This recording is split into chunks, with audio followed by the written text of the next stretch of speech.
Aloha, everybody, and welcome to UFO Secret Space on Aquarian Radio at aquarianradio.com. And I'm your host, Jenna Carol Lessin, and today our co-host is Leslie Wilkins Hillerman, and she is a consultant for Paul Vecchiet. I never can pronounce his last name. I apologize, Paul. On the Disclosure Project, and she's an independent contractor. She's a trained psychic remote viewer. She was trained by Angela Thompson-Smith in 2003.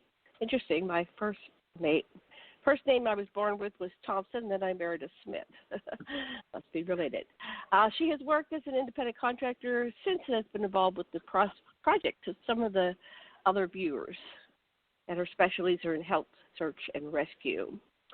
So I'm going to let Leslie tell the listeners about herself. So I'm going to welcome her to the show, and then we're going to talk about remote viewing. What does that mean, and how can you do it? Welcome, Leslie. Thanks for coming on. Well, aloha and mahalo.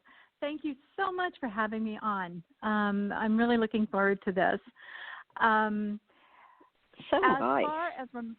Well, thank you. Well, as a remote viewer, I was trained in 2003, and it was out of the military manual we were given. We were given the old Army remote viewing manual. And so wait, who's the we that gave it to you, and who's the you if it's not including just yourself? And what is remote viewing? Let's back up a little bit. Oh, okay. Well, remote viewing is a protocol, and it's designed to gather information. That's where the psychic spies come in from Fort Meade, Maryland, and Stanford Research and Swiss CIA. And so that's where the spy part comes in. But I'm not a spy. I have – everybody goes, sure, right. Right. You're not a spy. You're spying on me right they now. Always say. Yeah, it's always deny. But no. Right. So wait, you're saying our government has this psychic spying group? That sounds like science fiction, right? Is that the men who stare at goats thing? Is that real? Well, what's interesting is that in 1995 was when it became declassified. And that was kind of a happy day for me. The Federation for American Scientists had contacted me and said, guess what? Remote viewing is now declassified, and it was like, yoo-hoo! We can talk about this. So, it was kind of exciting. The guys from the remote viewing units from Fort Meade, Maryland, they were involved with the Russian Cold War. There's a lot of stories there. And, there's a lot of stories about remote viewing. I've done some, fairly dramatic search and rescue. And especially one where I got really super involved in, and I could not let the person go until he was actually safe. I am so scaled down from what the remote viewers at Fort Meade did, and from Stanford Research Institute. But I have had my days of excitement. Because I have been used in government experiments. And so that makes your life just a little bit more exciting. Well, cool in some ways and not so cool in other ways. But, it's one of those things where, you just keep on moving on. You keep on going. No matter what, just keep right on going. Do not give up. There's always going to be those people out there that will condemn you right down to the ground, and you just have to keep right on going. Believe in yourself and just go. But other than that, so what you're saying what you're saying is that the government really admits that psychic abilities are real or true, and they employ psychics, and that the Russians have employed psychics. So how are they saying that this works? Well, it's amazing, but it does. Well, the method is very different. I wish I could show it to you. It is a method. When I first saw it, I thought, oh, this is like the Church of Scientology and Dianetics, because of the way that it was, kind of set up. And Ingo Swann was the person that had pretty much designed this method, and he was with the Church of Scientology and Dianetics. But but what was interesting is that for some bizarre reason it works. It just works. It is the most bizarre thing, because when you first start doing it, you're thinking, yeah, right, no way. And actually, it is your results are automatic right away, and it's exciting. And the next thing I knew, go ahead. You knew what? Go ahead. Oh, well, no. The first thing I knew was that, I went from just being able to, realize that there was, a man-made crop circle versus, a real crop circle, versus the, at the end I was able to do a remote viewing of the, oh my goodness, what is it there in Germany? The I want to say the Arc de Triomphe. That isn't it. The the Brandenburg Gate. There we go. The Brandenburg Gate. Okay. I went all the way from the crop circle to the Brandenburg Gate, and I sat there and I said, okay, I can do this now. And I went to work immediately for Angela's business called the Nevada Remote Viewing Group. And I was excited. I was truly excited. I wanted to frame my first paycheck. Before we go to your group, I want to, because you just said a lot, and I want to unpack a little bit. Okay, so you're saying that with remote viewing, you were able to ascertain the difference between a real crop circle and a fake crop circle, man-made crop circle. So were you able to determine who was baking the crop circle, and what was the difference between the real and the fake? Tell me more about that. Actually, what that was is that Angela had several pictures. She had several photographs, and my first photograph was a spiral, and it was two farmers in a field actually flattening the crop to create the spiral. Mm-hmm. But I didn't know that. That picture was not, for me to see. And I would go through the process that, Ingo Swann laid out for the United States Army.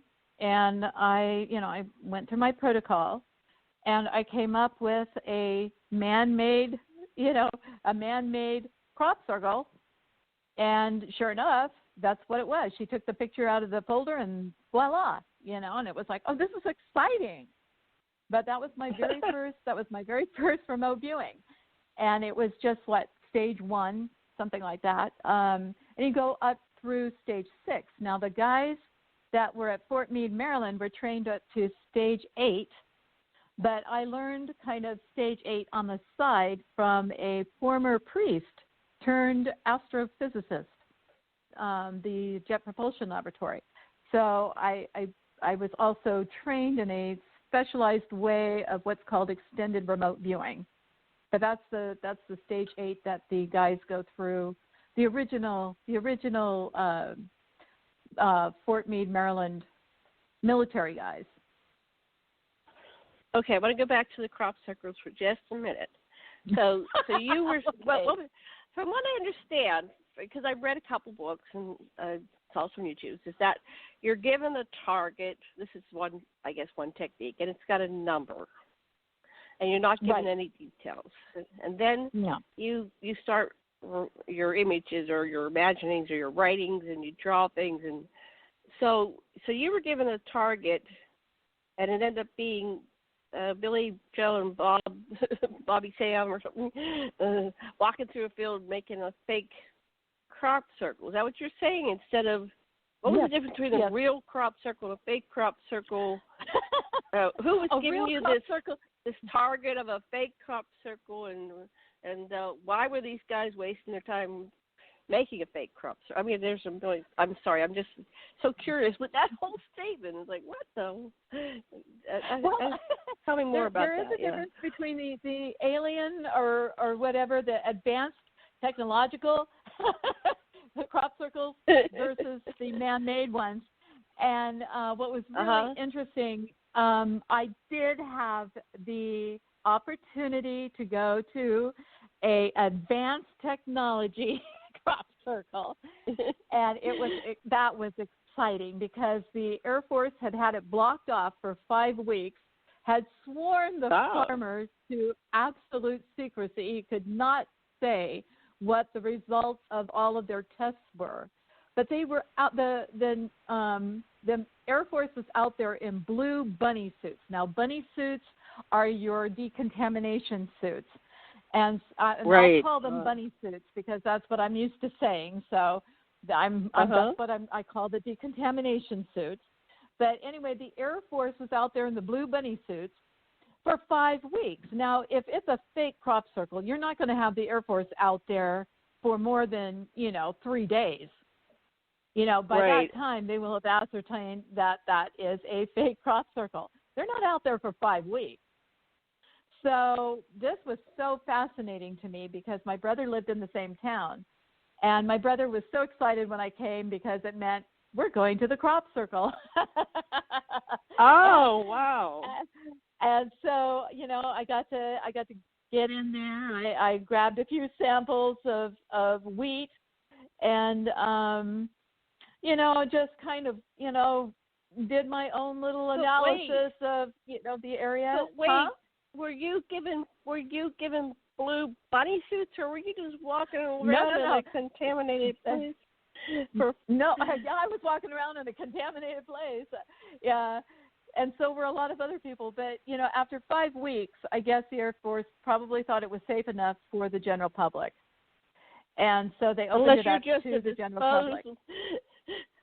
Maybe you're just a disposable unit. We don't care if she gets anything. I mean, wow, that's weird. So what? Let the humans in there to do it. Wow. Well, actually, I really enjoyed it. My daughter, of course, was scared to death of the crop circle because she had seen Signs, the movie Signs.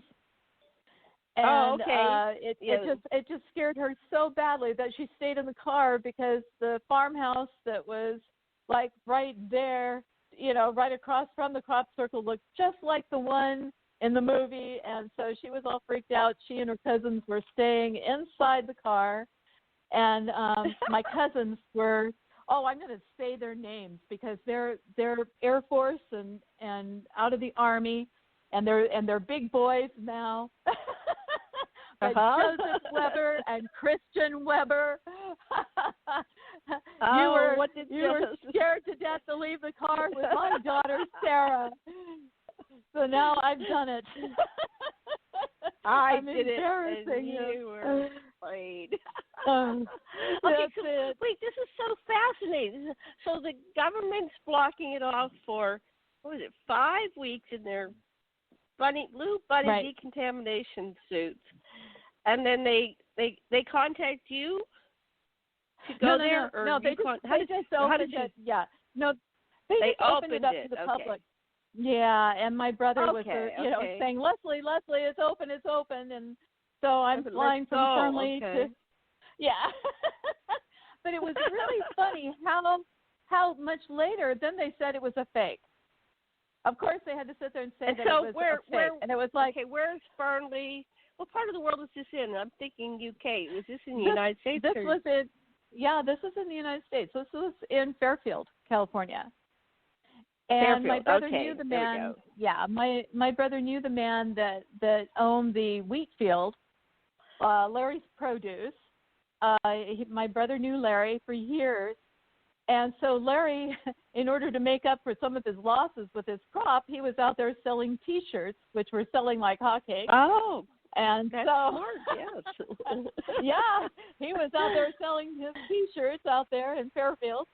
But anyway, no, the Air Force would never have wasted 5 weeks out there if it was a fake crop circle. I just absolutely refuse, to sit there and listen to that. It was like, okay, this is for real, and I'm excited.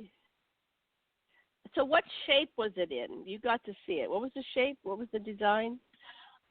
It was quite, it had, I'm trying to remember. It's almost like an arrow, like it was pointing towards something. But there were some circular areas outcropping from it, and it, like from the arrow shape. And it almost looked like it was pointing towards Travis Air Force Base. And I thought, well, this way to land. Okay. There's the arrow. I guess. I don't know.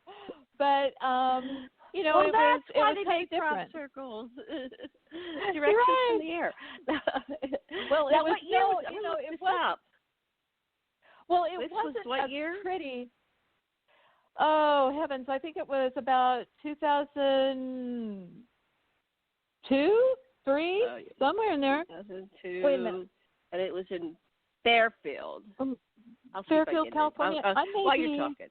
Yeah. Okay.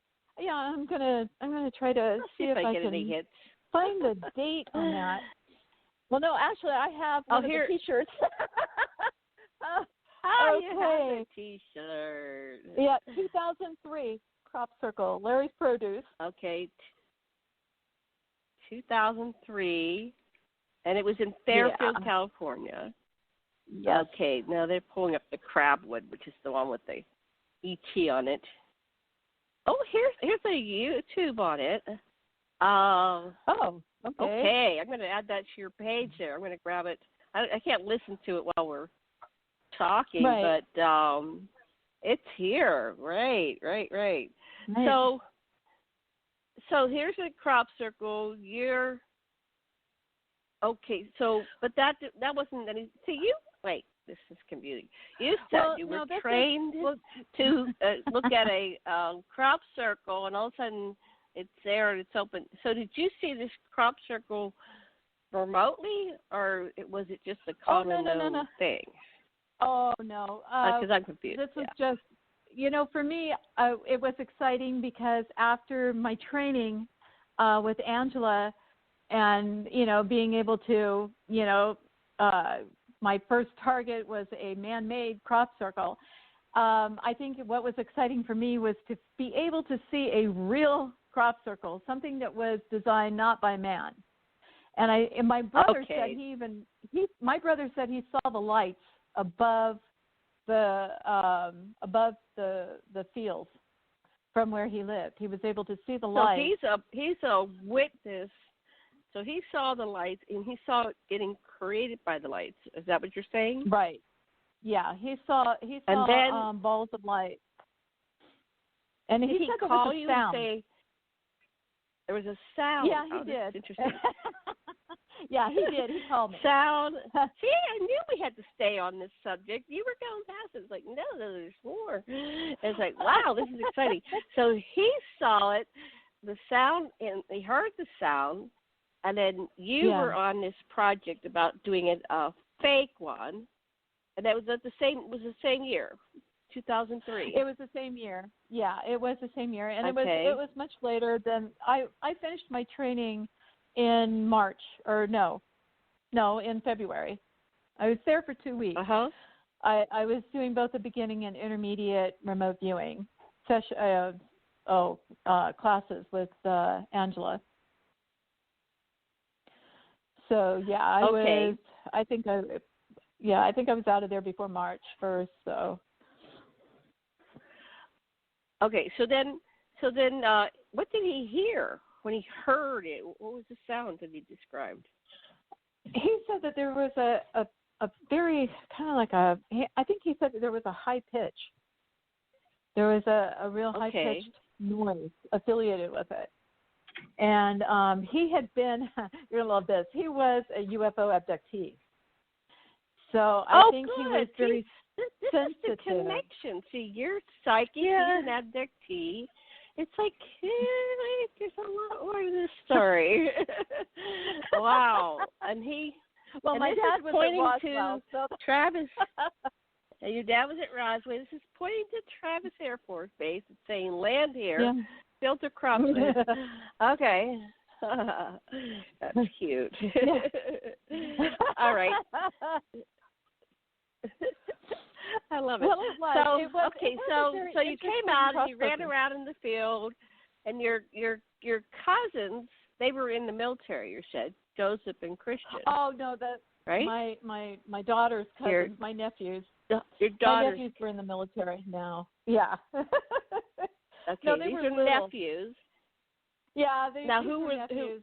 who? Was it another brother or a sister who had these children, Joseph and Christian? It was my brothers. It was my brother's boys. Or but not the my same brother? Well, it was my brother's daughter's children. So Joey and Christian Weber. And Christian is or your brother's grandchildren. Right, my brother's grandchildren, yeah. And so this is the brother that saw the crop circle being made. Right. Larry. Right. No, Larry's Produce. What's your brother's name? I'll give him a name. Jim. Oh, we don't have to if you want to hide his identity, but go ahead. Yeah, his name is Jim. So your brother Jim has two grandchildren who were in the military. Your brother Jim saw this crop circle being made that points to Travis Air Force Base, and he's an abductee. Yes, he was an abductee. The plot thickens. It's like a detective work. Okay. So then what happened? So they saw this, and they're hiding in the car. The kids were. You're running around. Oh yeah, I'm out there, enjoying it. I'm looking at it. I'm looking at the way the wheat is folded down. It was just a very interesting experience. You could almost feel a difference in the area. You could feel the difference in the quote unquote atmosphere between the crop circle itself and then being outside of the crop circle. There was actually almost like a charge to it. Like it was just charged. And you being sensitive, you would certainly feel that. But did anybody else feel it? Psychic and non could feel it. Well, I'm not sure whether anybody else felt it or not, but I could. I was really kind of happy about it because it was like, oh my gosh, this is my first crop circle. It wasn't as elaborate as the European crop circles. I mean, those are gorgeous. This one is not gorgeous. This one is just kind of, it just looks like an arrow pointing with, some circular, appendages out. But, I don't know. It was just amazing. It was, you could just feel the difference. There was definitely a difference within the crop circle and then, from being without the crop circle, being outside of it. Definite difference. Now, but when you were I enjoyed in the it. crop circle, could you remote view what happened to make it? You can remote view into the past and into the future, right? Because remote viewing is beyond time and space, from my understanding. Right. And if you didn't do it true. then, could you do it now, live on the air? Well, I'm pretty polluted after hearing about my brother's account. When he's saying there were lights above the field, and and he said there were several balls. They were balls of light, and they were high pitched noise, and he was just busy watching the lights over the field. So you can't remote view something if you have too many details. If you get polluted, quote unquote, you can't remote view something. Yeah, if it gets a little polluted, I take somebody else's, because I know that my brother was telling me the truth. So it's kind of like I feel like it would be a polluted thing, But yeah, I feel very strongly that it was genuine. You don't send the Air Force out there for 5 weeks. But he only saw the lights. Did he? So he didn't get other details, like who was the intelligence behind the lights. Maybe no, he didn't. See, I'm thinking that this would be a great thing in a court of law. The person A says this and person B says that, and the real viewer might come in and say, "Okay, we have 2 stories here, and here's what really happened." Couldn't it be implemented in that type of capacity? And so here you have. You could have 10 stories that are kind of polluted, but you might get like additional details, like it came from under the ground, or it came from up above, or it was the Greys that did it. It was the Anunnaki. I mean, you might be able to get additional details for tall whites. Yeah, I know. Draconians. I know it does get a little frustrating. Yeah, I know. It's just frustrating, but to me it was exciting. Signs had just come out, and it was kind of just fun. I mean, I really enjoyed it. And if Larry had to sign a non-disclosure agreement by the military, it had to have had some substance to it being for real. Oh, so Larry's produce. Wait, there's another detail.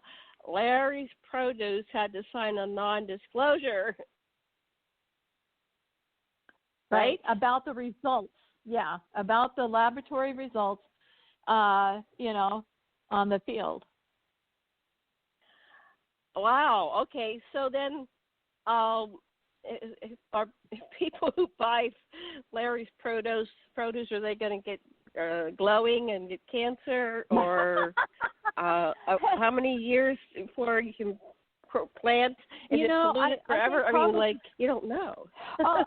I don't know. I haven't been out there. I have not been out there to see what has happened. But he's still selling produce, from what I understand. I don't know whether he's still producing wheat or not. I know that he lost his wheat, that year. But and that was a huge loss. But I don't know anything else other than him. I have no idea. I wonder if they compensated him. Yeah. Anyway, too much detail. Okay. Is there anything else you want to say about that? I'm sorry. I'm a ufologist, and that just launched me into a bunch of questions. Like, wow, that's really interesting. In fact, I was remote viewing while we were talking. I was seeing it in a way. I was like, oh, I can kind of see that. Yeah. Yeah. Wow. Well, it was really kind of exciting. So I'm happy. I got to have something on my bucket list. It was to see a crop circle. So I got to see that off. Yeah. And then you said about the German. What was it called? The Ark or something. Your opening statement said the Brandenburg Gate. Brandenburg Gate. The Brandenburg Gate. Yeah. Yeah. That was my final test. That was my final test to pass remote viewing or not, and I passed. Except I had to make a clay structure. I am not a sculptor. I am not an artist. I had to make a clay structure of the Brandenburg Gate, which ended up being 2-dimensional. I made it flat. I tried to make striations for the pillars. I mean, it was sad. Oh, my goodness. And my cat. I'm going to get a picture of the gate. I know. Actually, there is one somewhere. But anyway, it was funny. I'm right now. I'm going to look online. There it is. But it was sad. It was sad. It was. Here it is. Like I said, I'm not. God. I'm not. You found That's it? elaborate. I couldn't do a clay structure of that. It's got horses on the top and an eagle or something. Yeah. Oh my God, that would be hard to sculpt. Yeah, I just, I didn't do a very good job. But anyway, I did it. I was really happy. I passed my course or the first part anyway, and I was very happy. I was excited. It's remote viewing is you have your hits and you have your misses, but they have about the same success rate as what they call human intelligence gathering or HUMINT. And we have about the same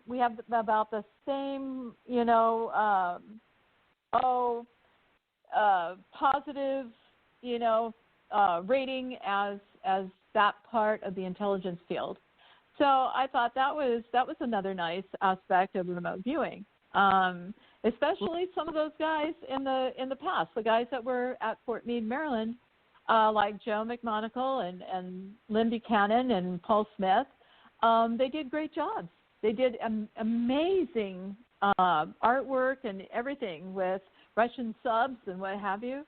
There's a lot of neat stories out of those guys from that period of time, and highly successful. It makes me happy when I get to meet those people and I get to say hello. They like meeting the new remote viewers. They like knowing who they are, and it's I don't know. It gives a sense of continuity. But those guys are the originals. They were highly trained. They worked at it every day, and they were super good at what they did. So this is officially not in operation anymore, like disbanded, or is it still going? I mean, you would imagine if it's successful, it would be still going. Yeah. Yeah, they say that those units are still active, and I know that the Navy has their own remote viewing units. I know that NCIS has a remote viewing, or people with remote viewing capability working, there. I know CIA does. I know the military. I know the Army probably still does. Because it was highly successful, and they're not going to talk about it. I know that the FBI has its own remote viewing, specialty units.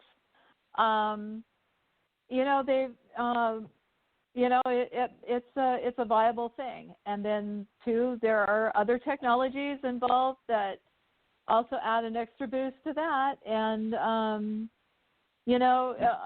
it's very, very high rate of success. Very high rate of success. Wow. Now I'm looking at, I got pulled into this Brandenburg Gate. There's one picture with during the World War II, the Nazis walking through and the swastika signs all over. So you were viewing it in real time, in modern times. You weren't like, could they say go back to a certain year and you could have reviewed it, right? And then I think that I'm sorry, my dog. That's okay. I think that you can. I think that you can. I think that you can be, taken to a particular time. I was picking up on all different kinds of feelings, too, as I was, doing my session. I was picking up on probably all different stages of history that the gate had gone through, especially Napoleon. I was picking up on Napoleon Bonaparte. It was a very interesting viewing because it takes you, for me, I start picking up on history, bits and pieces from different times, different eras, and I'm going through this going, wow, what is this, and I'm, at first, I'm thinking, oh, this is a Greek structure or it has a relationship kind of like Stonehenge, or Stonehenge, right, I was sitting there going, oh my gosh, at first, and then, it started to come together a little bit more so that, I had a better idea. But because of my, unworldliness, I still had no idea what it was. I came up with my viewing. I came up with my viewing, and then Angela, goes, oh my gosh, pops open the, the envelope, and there it is. And I'm going, oh there my, it is. and then I start, then I have to start reading up on what I just viewed. What is that? What is the Brandenburg Gate? Yeah. Yeah. Now, did you see it? If you see it at night, it's all lit up and it looks golden. Looks really pretty. Right. I guess they have golden lights on it, but during the day it kind of looks like, it looks like it needs the colors need a good cleaning. Did you get any kind of details like that? Like, you do, and then also too, you can pick up on changes. If there has been changes, done architecturally to it over the years, I was picking up on that. I was picking up on Checkpoint Charlie, and so harsh military tactics, around the Brandenburg Gate, and that would have been indicative of when, the Nazis had, taken over, and, it was very, very different. It was a hard project. There was nothing easy about that project, but I made it through, and I'm just a housewife. I always say I'm just a housewife. My educational level is not very impressive. So, when I'm able to come up with something, it's like, oh my gosh, there it is. And that adds that adds a bit more validity to the protocol, actually, because I'm just a housewife and I don't have the education to support a great deal of worldliness or whatever. So, it's kind of like it's an added extra special bonus for me. So they actually have this pictures of it and the Berlin Wall going up, and now and there's a period of the Berlin Wall full of graffiti. This is right by the Brandenburg Gate. The Berlin Wall, they show it going up, and then they show it like a bunch of graffiti. And then now it's gone. So when you were there viewing it, was the Berlin Wall there or gone? When I was viewing it, the Berlin Wall was down. It had come down. Okay, so now you get a time. Right. Okay, that's cool. But, okay, well, I'll get off that topic. But fascinating, yeah. Now, have you ever remote viewed and you knew you were in the past or the future looking at that item? I did that with the Vatican. Actually, the Vatican tell me about City. the Vatican Viewing. Okay, this was an extended remote viewing session. Dr. Tony Malone was my instructor, and he took me through. He had the target as the Vatican City, and immediately I was in the past. I was in the past. Oh, wow. And he was quiet as could be, and I was seeing the statues of Venus, the goddess Venus, and it was really interesting.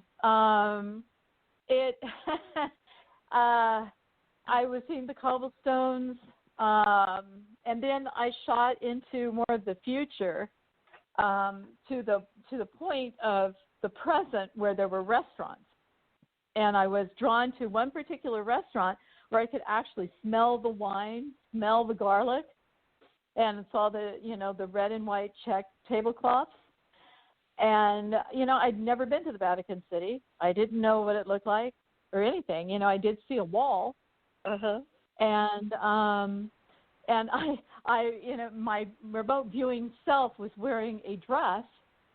And I remember thinking to myself, I'm dressed in no, I wasn't wearing a dress. I was wearing a jumpsuit, I think. And what it was is I automatically knew I was dressed inappropriately. I just sat there and I said, I'm dressed inappropriately. I don't know where I am, but I'm dressed inappropriately. I don't know. And I think you have to wear a dress if you're out there or something. At sometime in the past, you had to wear, particular clothing if you were female. And I just remember, just going through the remote viewing session with him, and he was happy. He was happy with the results. It was funny. We made it a funny session. Funny. And yeah, I like adding humor. And that was another one. Again, that was very satisfactory to me because, again, I'd never been in that part of the world. I had no idea what the Vatican looked like or the Vatican City. And, he had actually been there, so he knew he knew what I was seeing. And he was a former priest, a former Jesuit priest. So it was kind of, it was kind of neat for me. So, yeah, I mean, I'm totally convinced that the protocols work. They work. Yeah, they do. They work. And what was really sad, I do have to add this, but before the remote viewing class, I was supposed to have read the Army manual all the way through. Oh. You didn't get that far. I didn't get that far. I only got to page 3, and I kept falling asleep. Oh, my God. I kept falling asleep in the manual because I don't know what it is, whether it's the Army or the it's boring. Yeah. The Army manuals are like so dull. And it's like I'm trying so hard to read this. And I kept falling asleep. And I just gave up. It was like, there's no way. So, of course, I didn't read the entire manual all the way through. I didn't know what it was I was supposed to see or supposed to do or supposed to. And and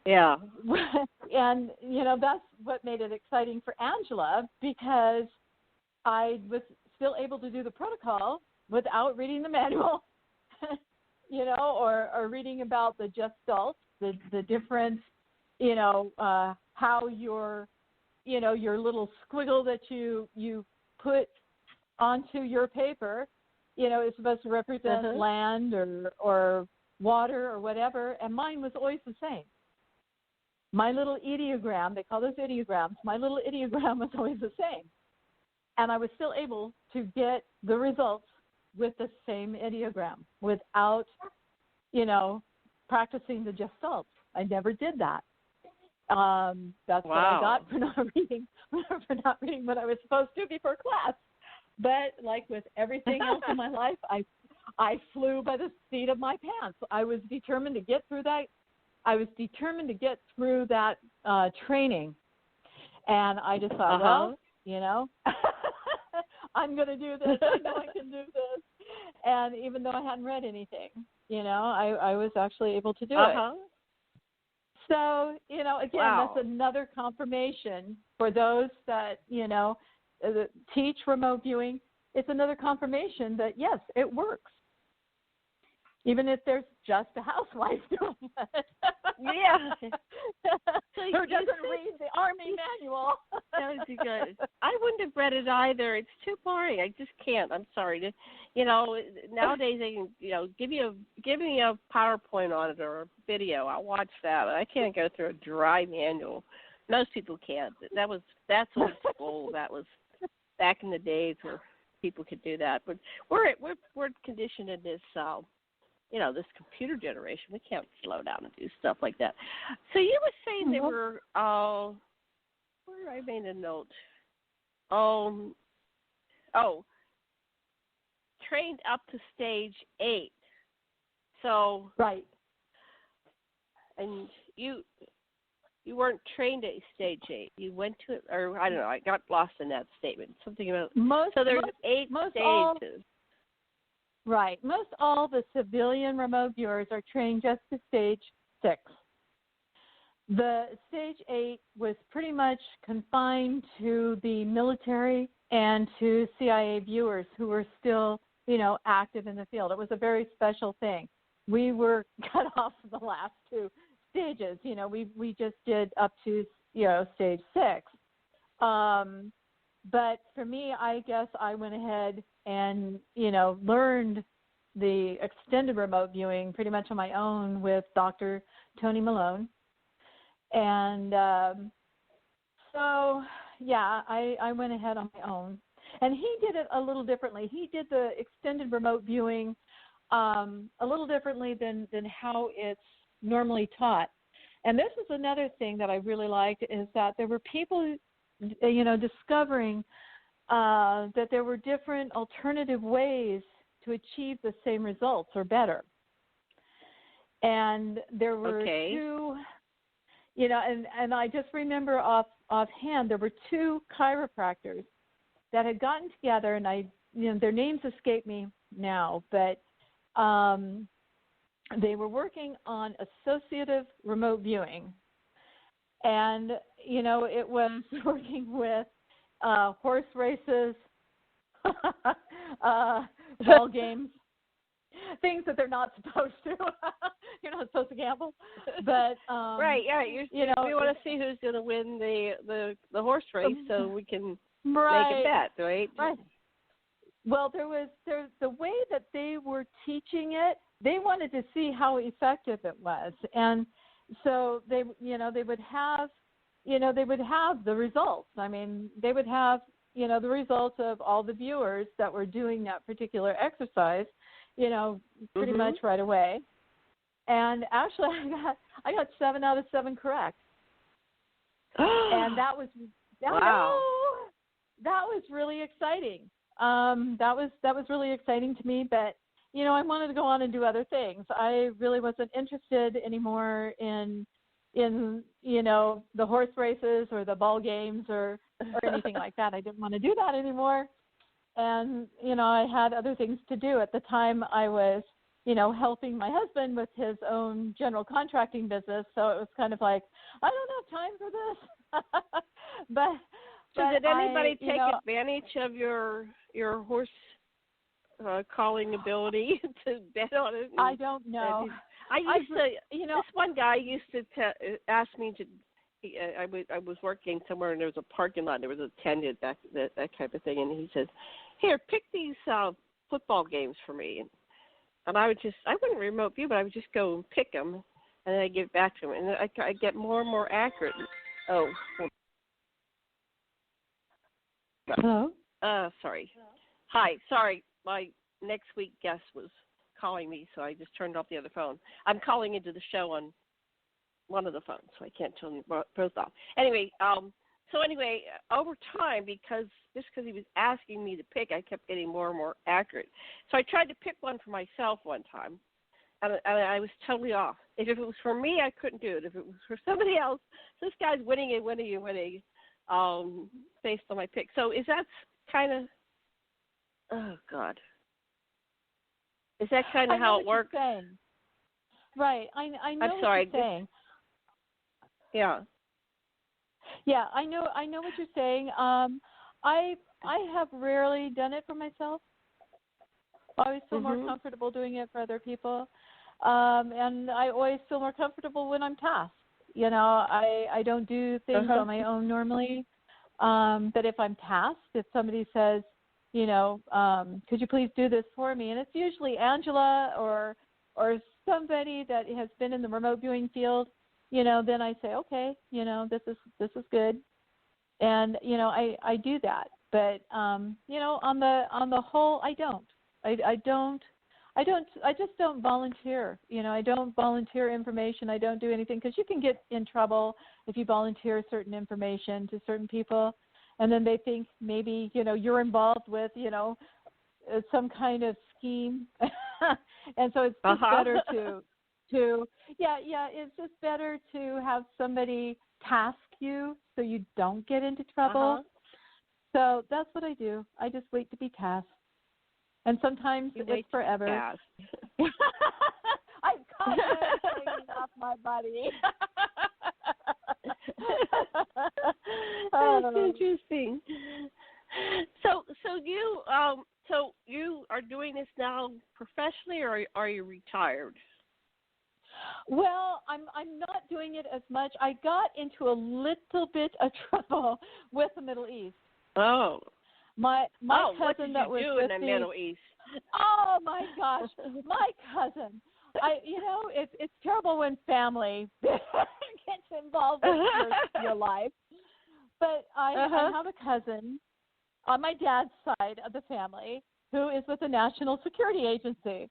Well, he got me in contact with this man. I had no idea who he was, but we started talking. And later I find out that he's considered to be a terrorist by the FBI. And my God. I know. And he was a former advisor to Libya. Wow. And it's like, are you kidding me? You brat. That spelled the end of my remote viewing career. But anyway, this guy was testing me out. He was testing my other abilities because of what happened when I was a lab rat in 1991, 1992. He was testing those abilities, and because they had just gotten brand new laboratory equipment in Islamabad, powered by Abbottabad. Oh. And so, and I took out one of their transformers at over 10,000 kilometers. So, he was, threatening me and what have you. Told me that if I was ever in Pakistan, he'd have the CIA execute me. So, I took him rather seriously on that one. Don't go there. Oh, I know. I have been through quite a lot in this life, but wow. But anyway, I did see some things I wasn't supposed to see, so that caused a little bit of a stir, and it was just a mess.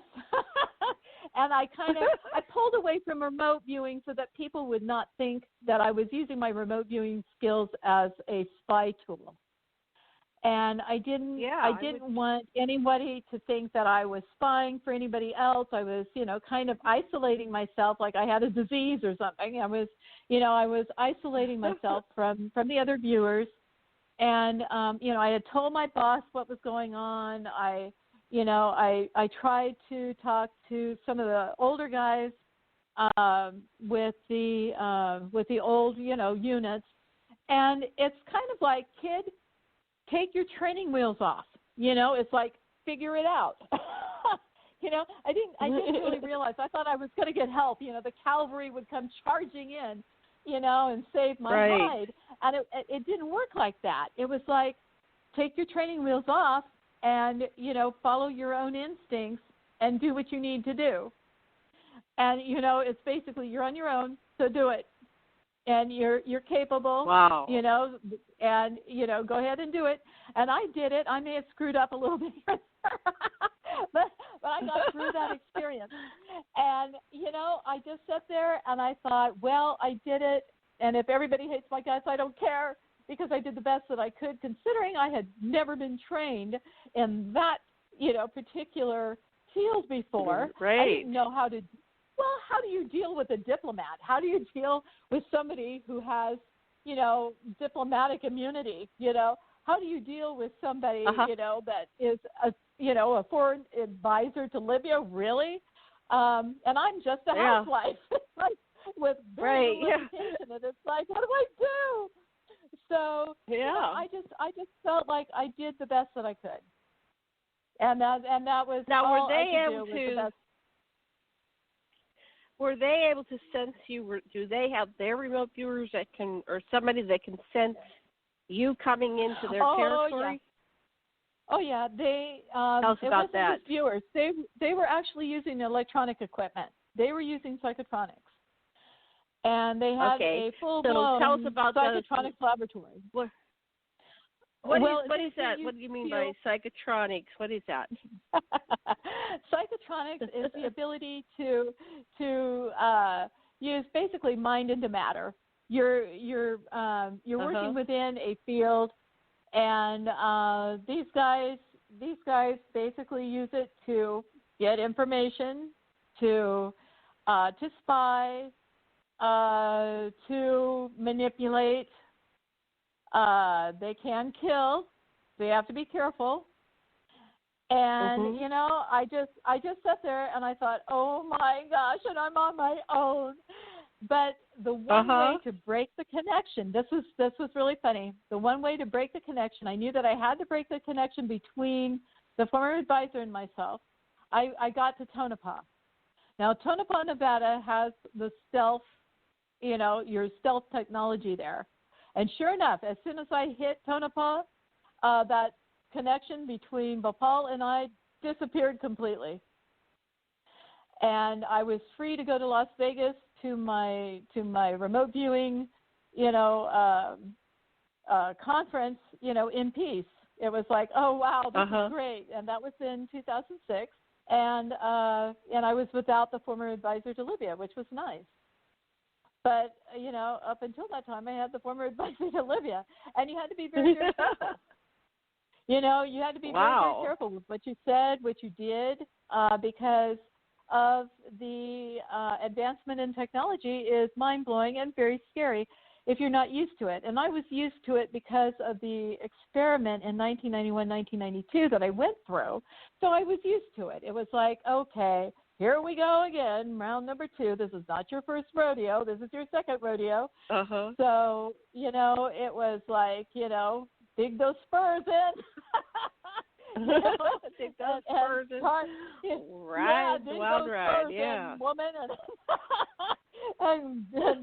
and enjoy the ride, But it was it was pretty interesting. It was a very, very interesting time. And so that kind of put a dent and put a damper between myself and the other viewers. But it was okay. It was like, all right, that's fine. But I still did remote viewing projects. I did a search and rescue up in the Himalayas, and I felt really good about that. Felt really happy with the outcome, and felt really, really good about staying right with that individual. So, we covered that search and rescue. Just for listeners, we covered that on the other show we did earlier. We covered that. It was something about the water, and it was very interesting. Well, it was a downed pilot, and he was lost. I thought that he was from Kazakhstan, and I stayed right with him because he was concerned about his family, and I felt like I wanted to return him to his family. And I saw him build an ice cave. I saw him, in orange. I saw red. I wasn't sure what that was. I saw him in all these, in different positions and trying to stay alive. And I kept on telling him, I kept on trying to tell him, hang in there. They're coming. They're coming up, this particular phase. I can see the Pakistani army, coming up one particular, slope. Hang in there. You're going to make it. Stay alive. And I stayed right with him. I refused to leave his side. Absolutely refused to leave his side. I wanted him to go home. I wanted him to be with his family.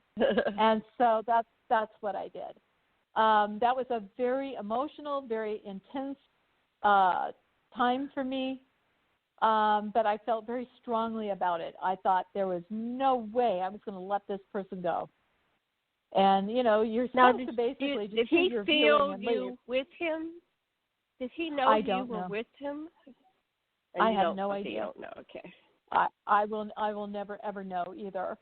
but I had asked the person who had tasked my boss, with the task of finding him, if he could just let me know one way or another, because I was very involved with this person and felt very strongly about him. Mm-hmm. And there was a picture of him standing with the Pakistani army. And there was no explanation to the picture. The picture just showed up in my computer one morning. Oh.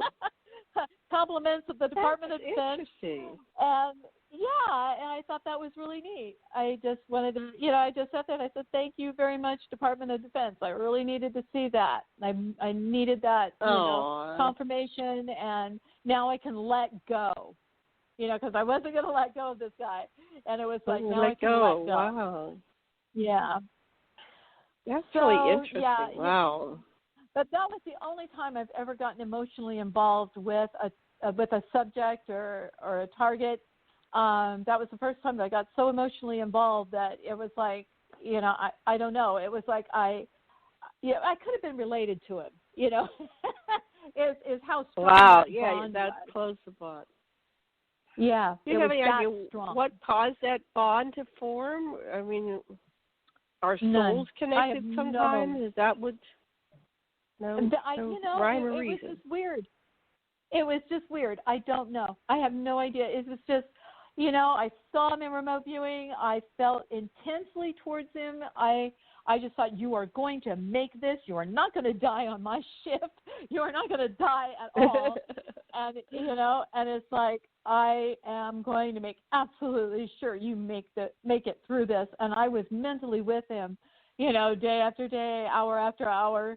And sometimes minute by minute, I could see everything that he was doing, and I was right there. And I just said, you're going to make this, you're going to make this, you're going to make this. And, don't give up. Don't give up. I'm just envisioning that you saw him going to the, I'm envisioning that you saw him going to the bathroom. Did you look the other way? Well, you don't think about those things, but I think he had his privacy on that one. But pretty sure, all the other activities, building the ice cave, that kind of thing, I was right there. But no, he had his privacy, I think, on things like that. Okay, that's good. I'm glad to hear that. Yeah, that'd be kind of embarrassing well, I guess they could see everything then. If they really wanted to, they could see everything. Yeah. No escape. Yeah. So now, have you seen things off planet? Off planet? Like on the moon or Mars? Yes. Yeah. Or in space? There was. I think there was one time. I think somebody had asked me, and I don't know if it was you, if I'd ever seen aliens before, and I said no. Yes. And then all of a sudden, and then all of a sudden I said, wait a minute. Wait a minute. While I was in training, Angela had asked us to remote view Mars. And I had seen, I thought, oh, great, yeah, right, remote view Mars, huh? So, I'm very, practical, and so, I'm sitting there going, okay, let's do this. And I actually saw like a corridor, made up of roughly hewn stones, and solar lighting, kind of like solar lighting that was still operating.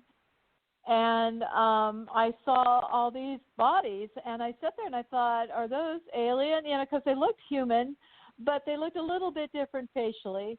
And I just sat there and I thought, are they dead? And I thought they were dead because they were kind of close to like a sliding door, kind of like a sliding heavy, like a heavy metal doorway, like an elevator door, only much more massive. And, and I'm sitting there going, oh my gosh, I don't know. I think they're dead. And but they were subterranean. Everything was, underneath the surface. Oh, and, yeah. So I saw, Martians or whatever, underneath the surface of the Mars of Mars. And what was really interesting was that the other guy that was in our class, he saw, kind of like resonance chambers, and he was going around, saying all this different stuff. And I thought, gosh, I don't see that. I just see dead people. It's like, oh, wow, wow. dude, you're seeing resonance chambers and all this other stuff. And I was feeling a little bit, boy, I'm not very sufficient here. But I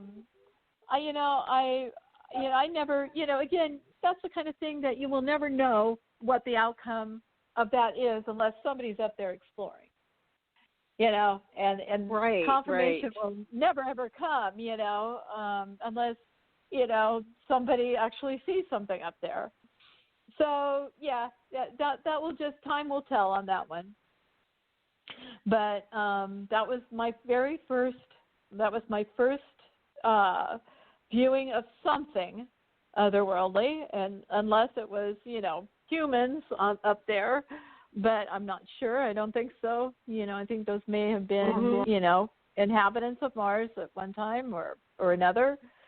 But then there was a woman, and I think I explained this to you, who, had worked with Dulce Labs, and okay.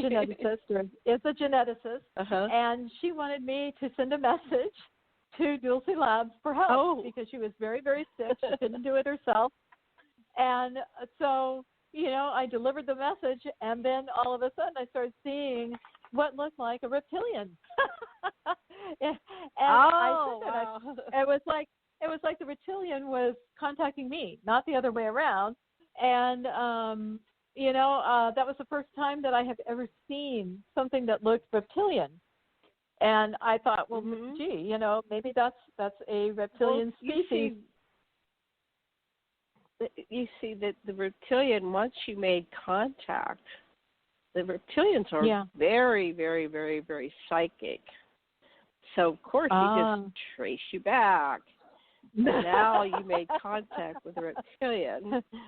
And they're like, I talked to all these whistleblowers and abductees and contactees, and some have been in the military, and they said the reptilians are like the one of the most psychic species in the entire continuum of existence. It's very raw, so they have to be careful not to harm you because you're so naked with a reptilian. I mean, they know everything. The moment they touch your mind, they know everything about you. There's nothing left. You can't hide anywhere from a reptilian.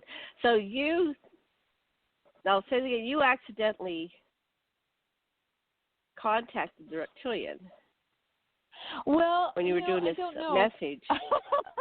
Well, actually, the message was delivered to Los Alamos National Laboratory, and I figured it would get to the right place. I figured it would get to those labs, and apparently it made it.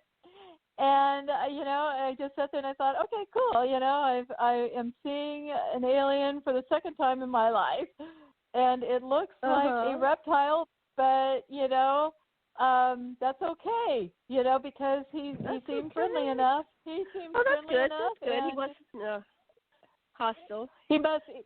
Wow. I had to laugh. I thought, gosh, he must be very aware of Facebook because I ended up with a heart emoji. He held up a heart emoji, and I thought, okay, I get it. You got a good sense of humor. Yeah. Well, and I let the geneticist know, and so that made me happy. It was kind of like, okay, great. So they know the message was delivered, received, and she's hopefully going to get the help that she needs. And I'm bowing out. I'll just bow out and leave it at that. But I was just a messenger. Don't shoot the messenger. You're just a messenger. That's it. I'm just a messenger. So with your work, when do you get the overview, like the structure, what's really going on? So we have what we're being told is our reality, and then we have all this other stuff happening. What do you what do you reality think's going on for me? Well, it's really different. What I used to term as reality isn't. I had the best example of that in the last few years, is that I realized that what I termed as reality may not quite be. It almost was, I started looking at other possibilities when they say that we're living in in a kind of like an artificial intelligence, venue, kind of like a matrix. And I just sat there and I thought, maybe there's a possibility of this because of what I had seen. And, they talk about quantum computers actually being able to disrupt a timeline, actually change history. And, then you're looking at, well, then what's reality? Is it what we experienced? Is it the history that we know? Or as soon as a quantum computer comes online and does something stupid or whatever, accidentally, or not, and, then all of a sudden something's altered, and then, you're sitting there going, so what's reality? What is real? And so, that was when I started questioning things a little bit more seriously, because I've always been pretty pragmatic. It's like there's the earth, the sky. Right. I eat.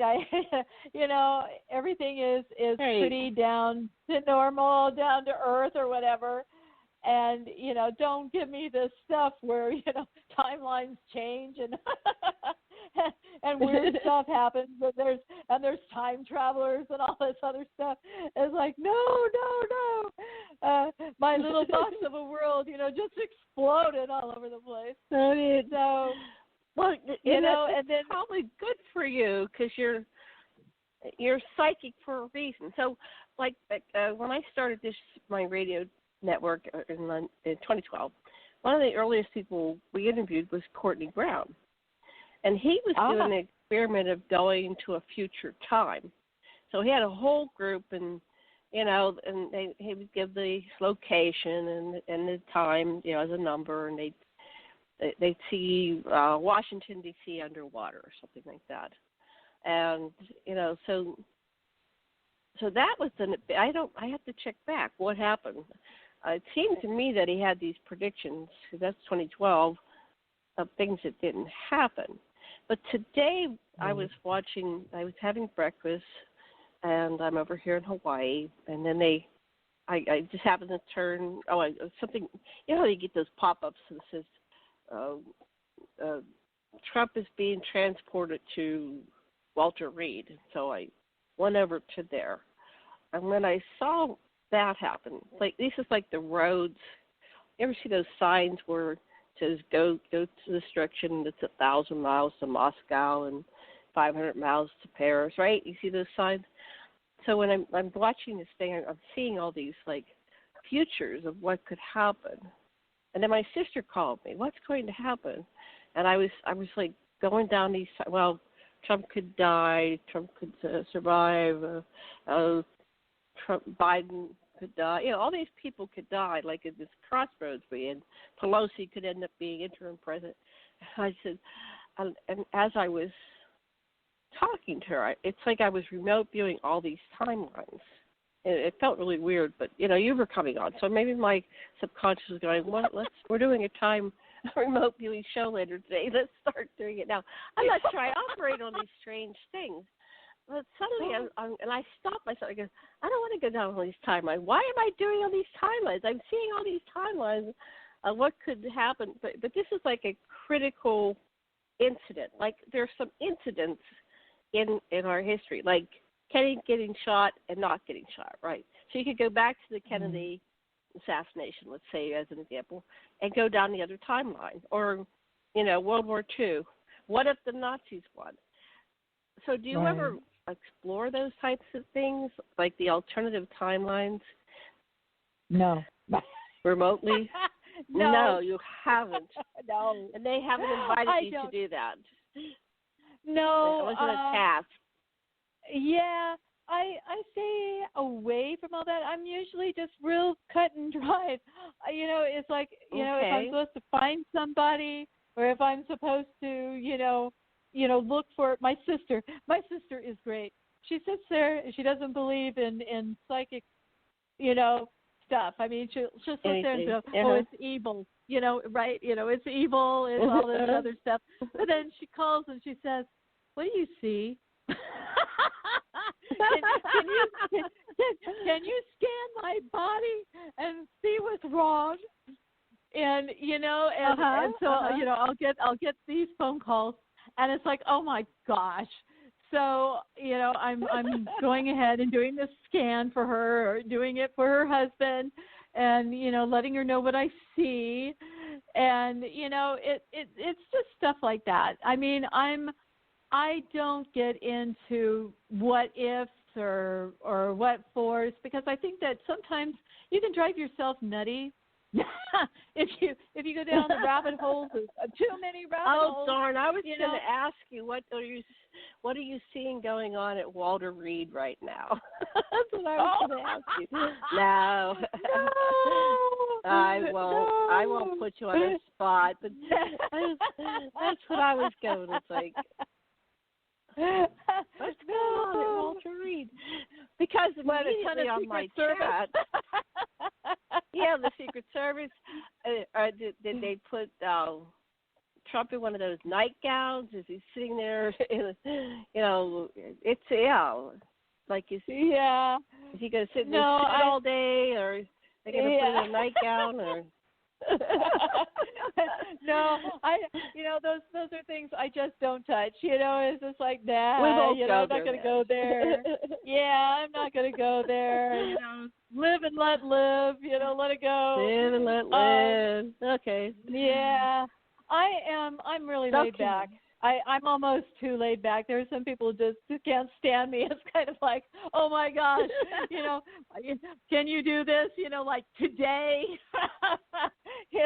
I'm like the guy that gets a whole bunch of requests to do things when I've got a gone fishing sign on my front doorstep.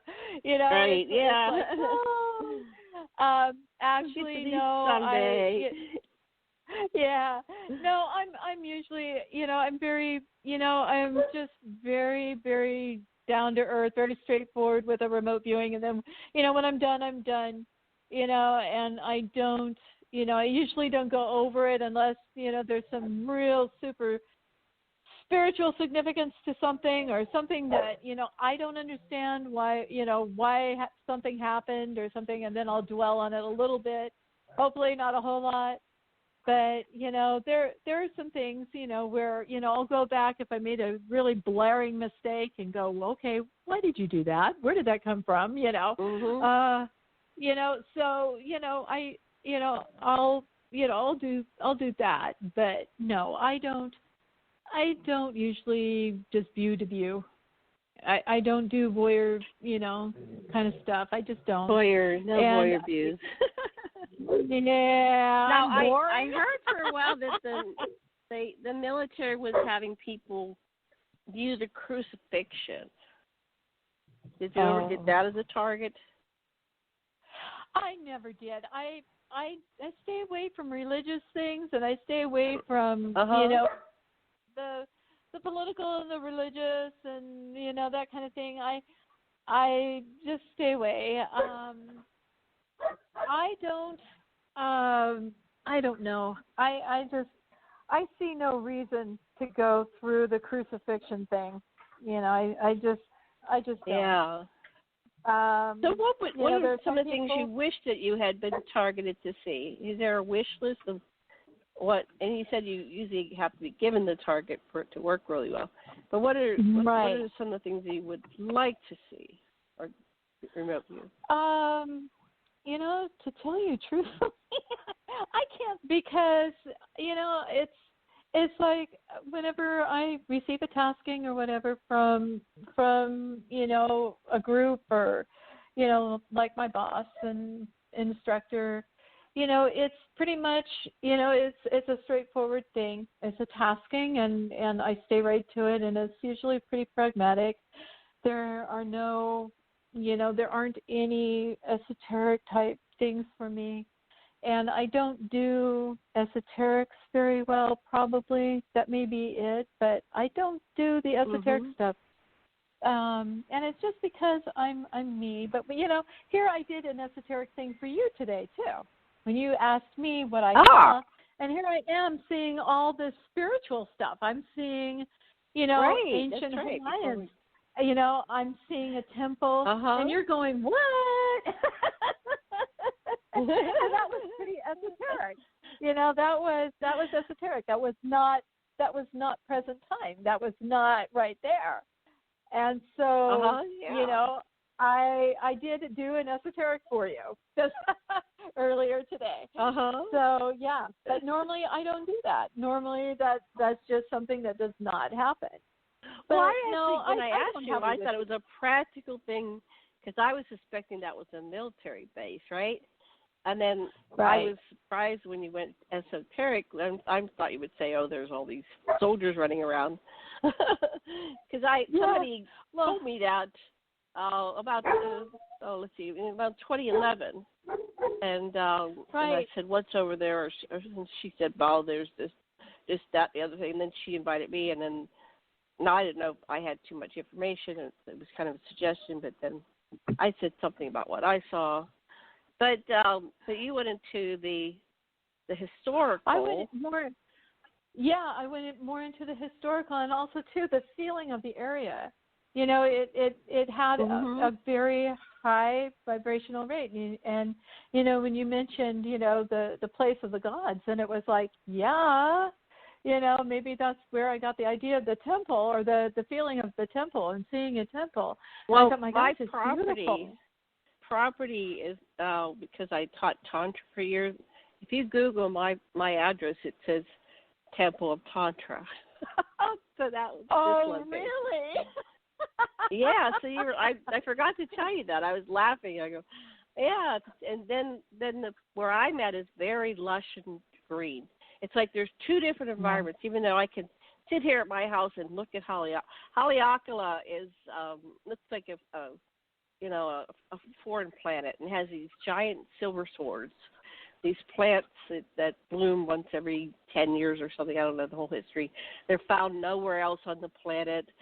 It's the inside of a volcano. It's all this gravel, and it just looks like if Google Haleakala and you'll see it. You'll go, oh my God, they could use that for filming Mars or something. It's just so different looking.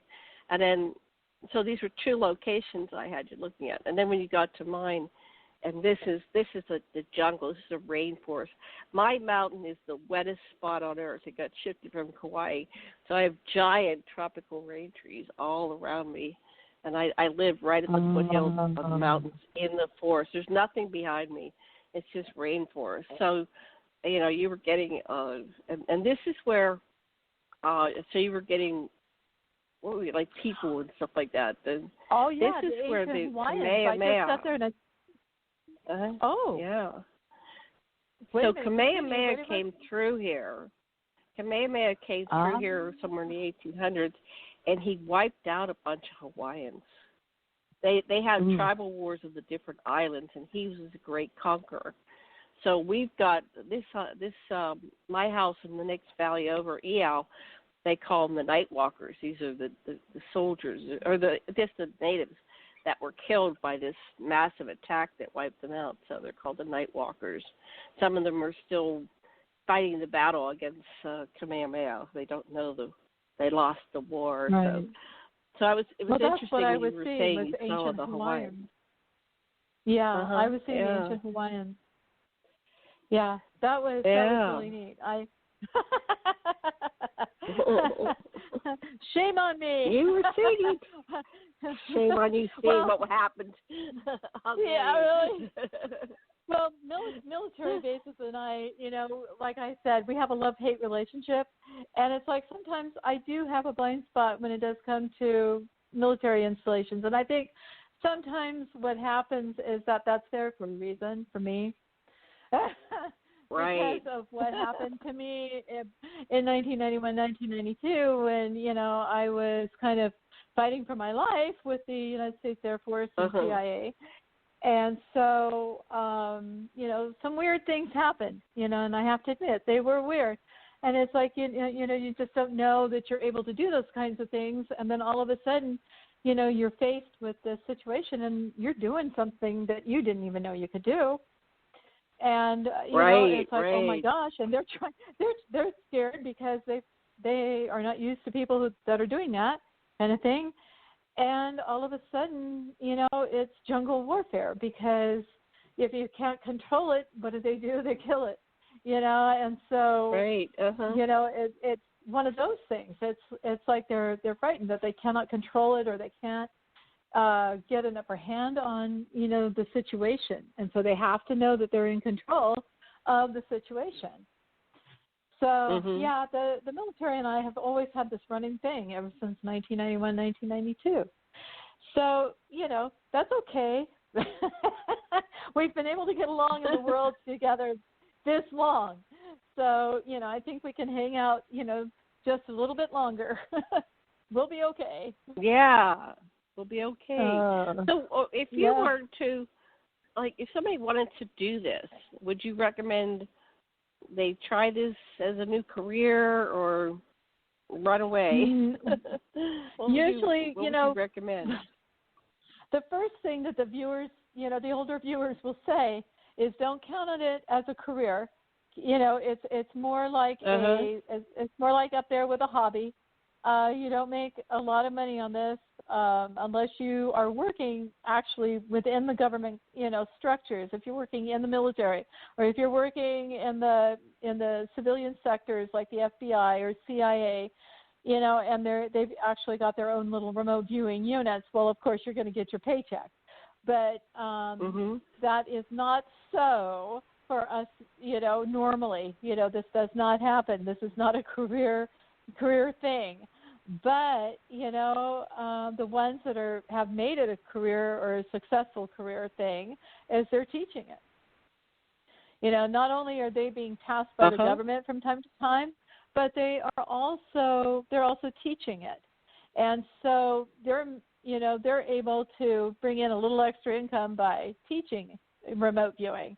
I can't teach remote viewing because I am not, fully trained. I'm not trained in the advanced advanced remote viewing, and I'm just not. I can teach in an emergency, but if there's an emergency thing that has to be done, I have done that. But for the most part, I'm just not a teacher, so I don't teach.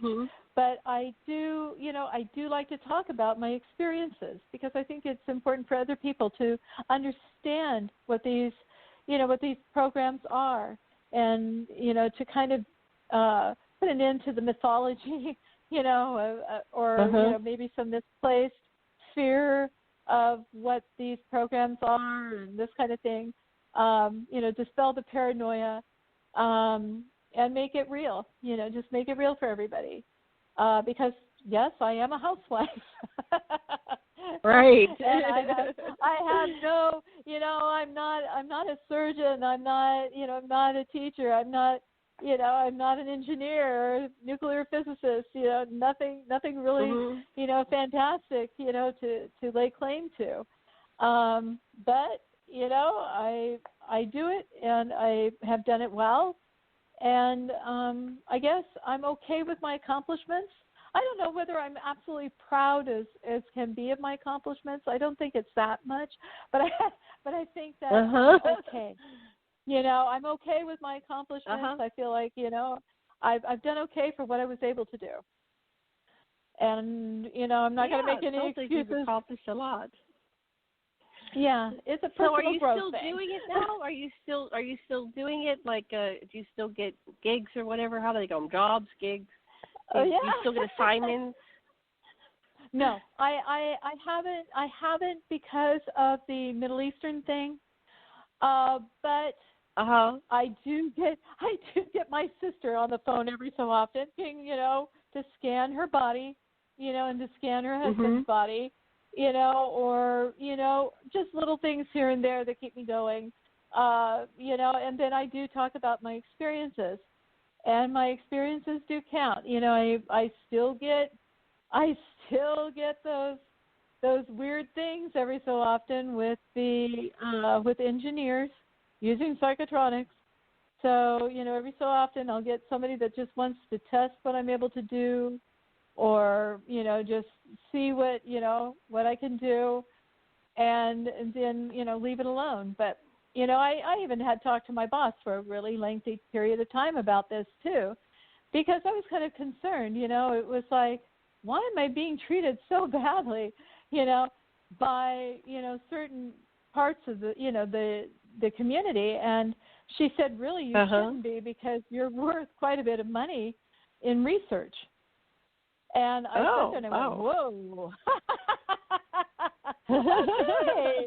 All righty then. Who gets that money that you're worth? I mean, really. Are they renting you out? Or? Really? No, Yeah. but I have to laugh. I'm going, okay, where is it? But it must be funny there. Really? Well, they could be doing a 20 and back thing with you. They abduct you at night. They go use your abilities and return you 15 minutes after you left, so nobody misses you. I don't know. I think it's more like a catch and release. That was an interesting statement. No, that was a very interesting statement. You're worth lots of money. Oh, where am I worth this? Yeah, really. I was like, really? Where? But, every so often I will get, it's like I was also, approached by an engineer from Switzerland. So, I was able to pick up on psychotronics. In fact, my whole family was placed under psychotronic surveillance by this particular engineer from Switzerland. So, it's kind of interesting how this all works. But, they test me out for a little bit. Everybody has to test me, and then they're gone for a while. And, I just was recently tested again. And it's like, it's okay. It's okay. It's fine. They want to see what the housewife can do. So, that's okay. So that's fine. Who tests you? Who tests you? And do they usually compensate you? Do they pay you for? No. They nobody don't. pays they you. Don't They pay just a dime. Yeah. Well. Nobody in it. Don't do it. Just a hobby. I would say it's a cheap form of entertainment, but usually what they do, is like, they'll test to see what the psychokinetic ability is, just how far that can go. They get upset if I, do some things. I think I may have broken somebody's laptop, accidentally. I know. How did you break somebody's laptop? Well, well, the thing of it is, sometimes if the energy is just too great, if there's too much energy directed at me, and it almost snaps like a rubber band, and I don't know what to do with it. And so it just goes back to the sender, and it just will explode all over the place. There was an incident that was, I know, you're going to love this. Let me tell you about this one incident. I was making a right-hand turn into a Chinese grocery store, and I got hit from behind by somebody going at least 55 miles an hour. Okay, oh my I was God. hit, and the little air pillow didn't come on. My chest went right into the steering wheel. I lost my glasses. I lost my shoes. Everything came off. And do you know? I got out of the car, and there was no damage to the car. I thought for sure that her car would be inside my car. That was how strong the hit was. I mean, I thought for sure that I would see her car inside my car. It was that bad. I got out, and there was nothing. And not even taillights. No taillights were broken. nothing, absolutely nothing. That's odd. But now, you got hurt. This. Her car was smashed in. Her car was smashed in. Oh, her car was smashed in. Oh, okay. Her car was smashed in. Mine did not have one single scratch. What did she hit? Wow. What did she hit? And why was the force? Why did I feel such a horrible force of an impact where my shoes and glasses fly off? What's your answer? Well, I don't know. But at the same time that accident occurred, I could hear like a rubber band snap. Like there was a snap in the field. And at that time, it was the worst Reno airport. There was an air show. It was the worst Reno air show disaster ever. At the point of impact was, well, they don't know. The plane started coming to pieces, and it went all to pieces in the crowd. And that was right when you got hit. When you got hit, that happened. Yeah, that was the impact. Did you do that, Leslie? No, what were I you don't doing? think I did. What did you do, Leslie? I didn't do it. I didn't do gotta it. control your body. I didn't do that. I know. No, I don't think it was me, but I think that there was some kind of a recoil in energy. I think that there was some kind of a force field or some kind of an energy recoil from what had happened because, I even found myself in the next, you're going to love this, in the next driveway over, which had the business Just Brakes. Wait, say that again? You were in the next driveway over in the business what? I was in the next driveway of the next business. Yeah, it was as if the car had been lifted up and went over to the Just Brakes store, and there I was in their driveway. I know. But it was so weird. There was I've heard stories. I've heard stories like, people were little kids and their parents aren't paying attention. Next thing you know, at the bottom of the swimming pool and they're drowning. Then something picks them up and puts them out, onto the grass and it's like, out of the swimming pool. And they go, "How did I get here? I was just drowning at the bottom of the pool." Yeah. Well, this was so bizarre because not even there were no chip paints, nothing. Absolutely nothing. And so, I absolutely collapsed in the woman's arms and started crying. I just collapsed. I was like a rubber band. It was just, my legs felt like rubber, and I just collapsed. I just started crying. I can't believe this. I can't believe this. There's a whole bunch of YouTubes where they say we caught teleportation. So your car was in one place, and next thing you know, it's another place. But what was the connection, do you think? So this plane thing happened at the exact, how do you know it was the exact time? Because of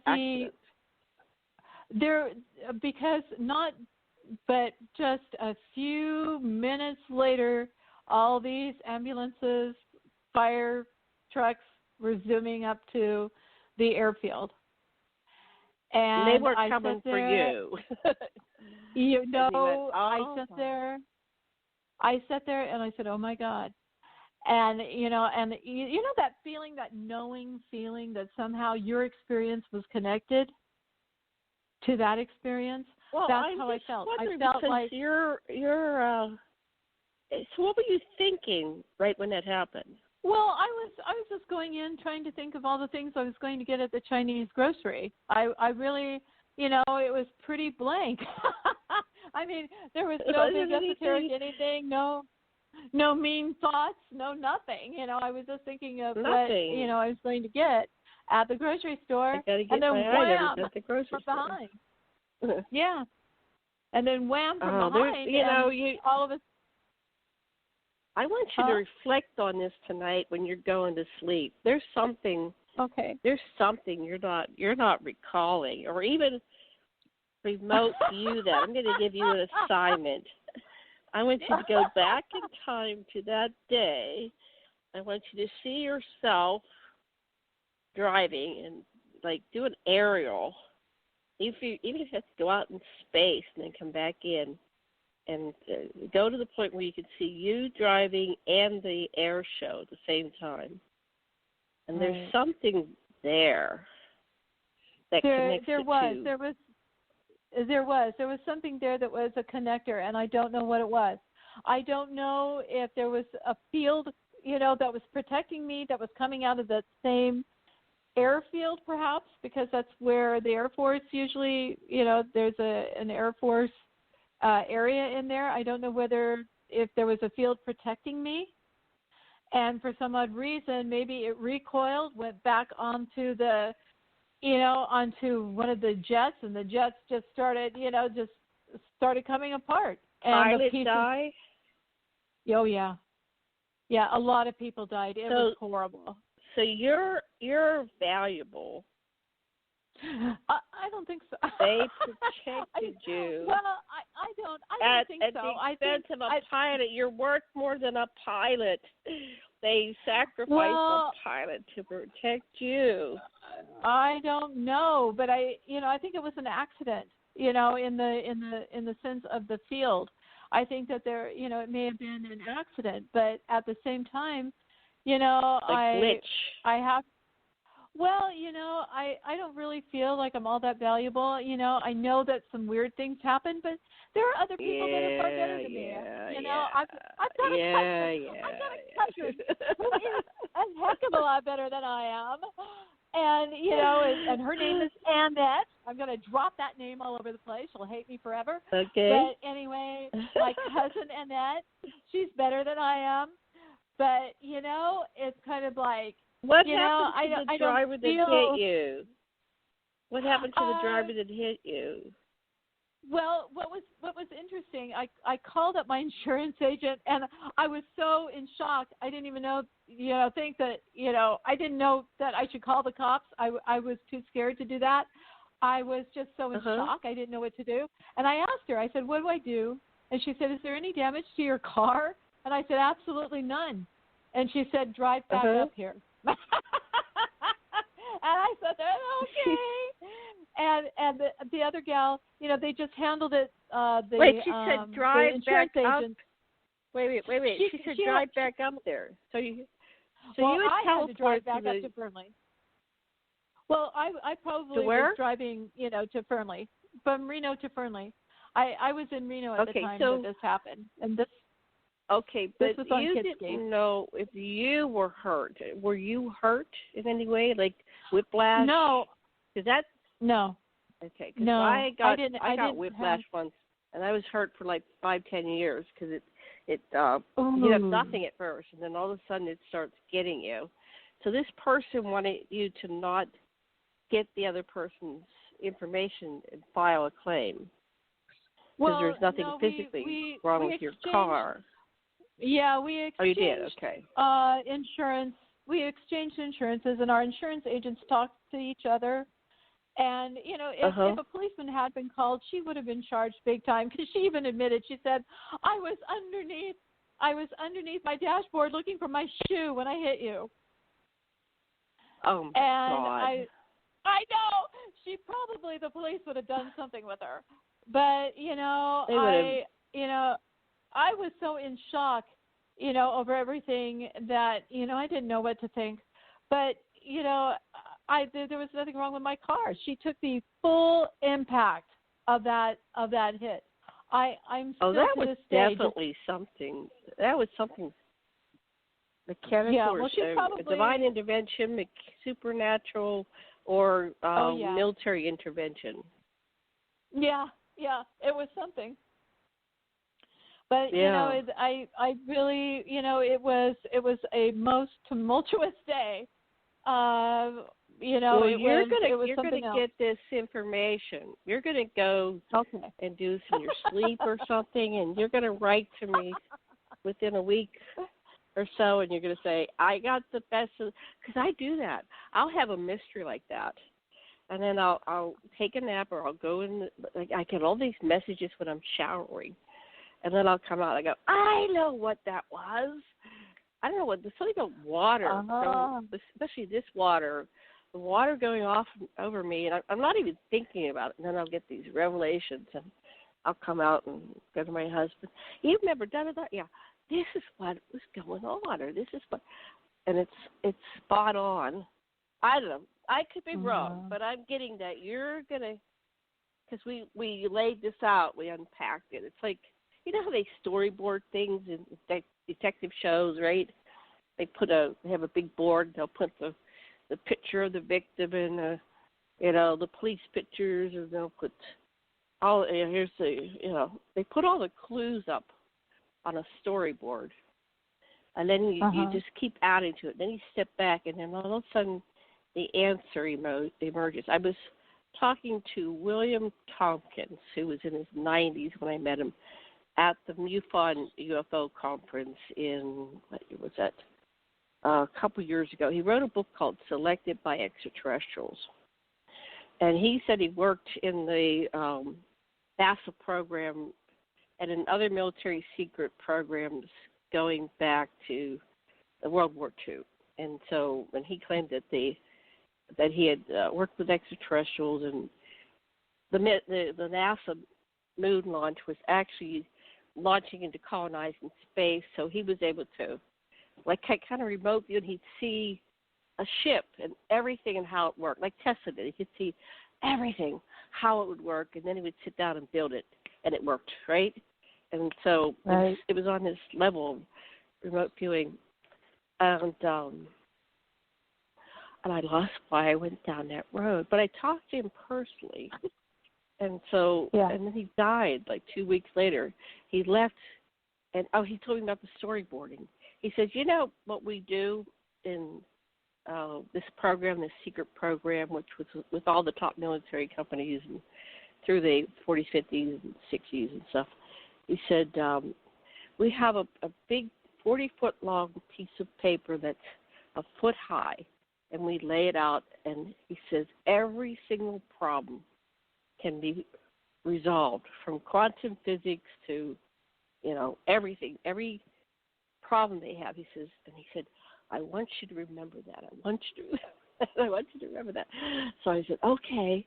And then he looked at me and said, there's something about you.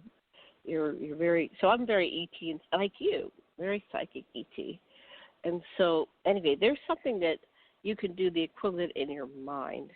You're going to be, that was fascinating. You're going to storyboard that, and then those little blanks in the paper are going to fill in. And then you're going to go, I got the answer to that one. Because that's very important. I know that just sounds like nothing. But for you, because you have teleportation, okay, you got protected. You were suddenly, over in this parking lot. So you couldn't have driven there. No. Now, if you go onto YouTube, put a search in YouTube for teleportation, and tell me, this is your assignment. Watch, there's probably a dozen of them. You don't have to watch them all. Watch the teleportation YouTubes, and then go to sleep with all this, and then in a day or two, maybe even the next morning, you're gonna have pieces of this, because that was important. Anyway, there's the mystery. Yeah. I gave you your assignment. I knew I was going to find something to give you. Okay, cool. Well, I really like that, that there is, all problems can be solved, and it is true. All problems can be solved. And you have to remain really positive, even when you're hit with a lot of problems, and just sit there and go, okay, I've got this, I can do this, and tick off one thing after another, it can be done. And, I guess psychology, I just need to take a look. In psychology, we do an exercise where we explore people's fears, and they'll go, oh, if I don't do this, then that will happen. So eventually you get to, well, if I don't do that, or if I do that, I'll be dead. And then we go, and then what? Right. It's like, well, I'll see Jesus. I'll see, and then what? And so we go down like two threads of this scenario, and they end up in the same place. Well, either way, whatever happens, you're going to be fine. Yeah, I'm going to be fine. Because either you're dead, you come back, or you don't come back, and or do you live and you develop a cure for cancer, whatever your road is that you're on. It always comes out for the best. We're running out of time here, so what would you like our listeners to know about you or your work or any stories? We only have 8 minutes left, and I need about a minute for our exit. So about 5 minutes. Well, for the listeners, Paul does have that book, The Disclosure Paradox. I am one of his characters. I'm Katrina. And he has, fictionalized me. But Dulce Labs was, he did have some information that had come from a deceased CIA individual that knew Dulce Labs. So, he's done an awful lot of research. And so he is writing another book, and it's based solely on Katrina, which, just amazes me. And the working title is Sparkle and Pain. I'm pretty sure that that's not going to be the end title, but I think that the working title right now is Sparkle and Pain. And we all have our paths. We all have our individual paths, and we all have our individual gifts. And, I feel like, oh, my gosh, I didn't go to school. I didn't finish school. I had a learning disability. I had all these things against me, and it was like, yeah, but you know what? You were compensated. Okay, so you don't have your PhD, but you're able to understand, certain PhD, level, things in quantum physics. And, you're actually able to live those things and experience what that's like. It's like what God giveth, or whatever, or taketh away, God giveth, it's like, we all have a specialty about each, with each and every one of us. We all do. We all play a very important part in the ecosystem of the planet. And the more that we realize our own individual strengths, our own individual, abilities, we're going to be okay if we help each other, if we raise each other up instead of tear each other down.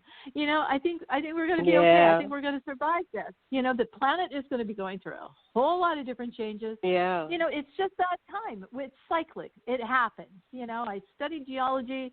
The Earth goes through its cycles, and we're into one of those critical cycles.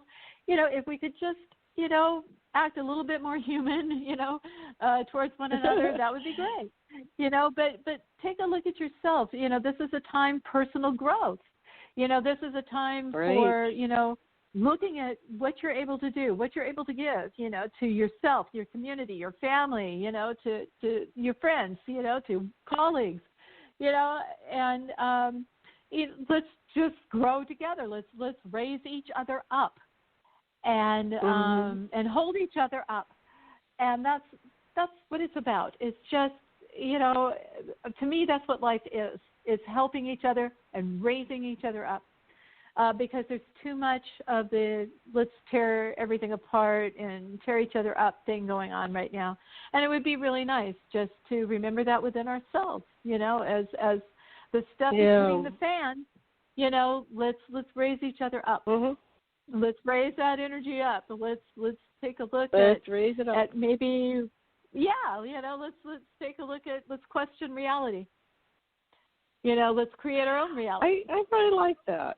Yeah, I really resonate with that. Today, for some reason, like yesterday was so hectic, and then I woke up today, and I don't mean anybody ill will, but something shifted today when they took Trump on the airport to the hospital. I don't know, but this is my prediction. Something else is going to emerge from this. It was like we were stuck all summer, and now we're into fall. But we're coming down this I guess it's a 30-day, it's like a 30-day home stretch to the election, something like that. It's like, I just felt a shift today, and I think we're going to be all right. I think we're going to be all right. I don't really have, it doesn't matter, I guess, on some level, because something has shifted on a quantum level. That's going to, like your protection you had with the 50-mile-per-hour vehicle hitting you in the back. Something is protecting us on that quantum level, and they decided today to step up because we're 30-some days from whatever that other major event. So I don't know. I could have you remote view that, but I won't. It's political. I won't. Thank you. I'm so bad. I want you to do all these things. Come on. Show me the dog race. No, I don't want the dog race. No, I don't want the horse race. Well, I don't think they're doing those anymore. Anyway, this is very interesting. I just want to plug. So we are going to have. Okay, how do you pronounce Paul's last name? Sorry, I just Vecchiet. You know what? I'm not even sure that I'm saying it correctly, but I always say Vecchiet. Okay. But I'm not sure that is the correct way of saying it. Okay, so we'll have him anyway, yeah. So we're going to have Leslie back with Paul on Friday the 23rd, so it's not next week. Yeah. It's in 3 weeks. So next weekend we have Penny Bradley, Veronica Bartolini, and Jean Ann Eisenhower. She is related to Ike distantly. They're talking about the UFO super soldier secret space and experiencer abductee program. And then on the 16th we have Bruce Cornett and Susan Johnson. And Susan is a kind of a hybrid alien. Her story that she's a hybrid alien that's been born into human form, and Bruce is a major UFO researcher. So we're going to talk about it. And then back with Leslie and Paul on the 23rd on UFO Secret Space on Friday. And I won't go through. I do 5 or 6 shows a week, so you can look on aquarianradio.com where I'll have a show page, and I'll put the link for this show. And we do archive everything best we can because this is our history. And someday, 1,000 years from now, they'll look back on this and go, oh, that's what they were thinking. Okay. Cool. I'm a time traveler. What can I say? Okay. Much love and blessings. We're gonna do some exit music here, and thank you so much, Leslie. Leslie Wilkins Hillerman. Okay. Okay. Much love and blessings then. Aloha. Bye bye, everybody. Aloha.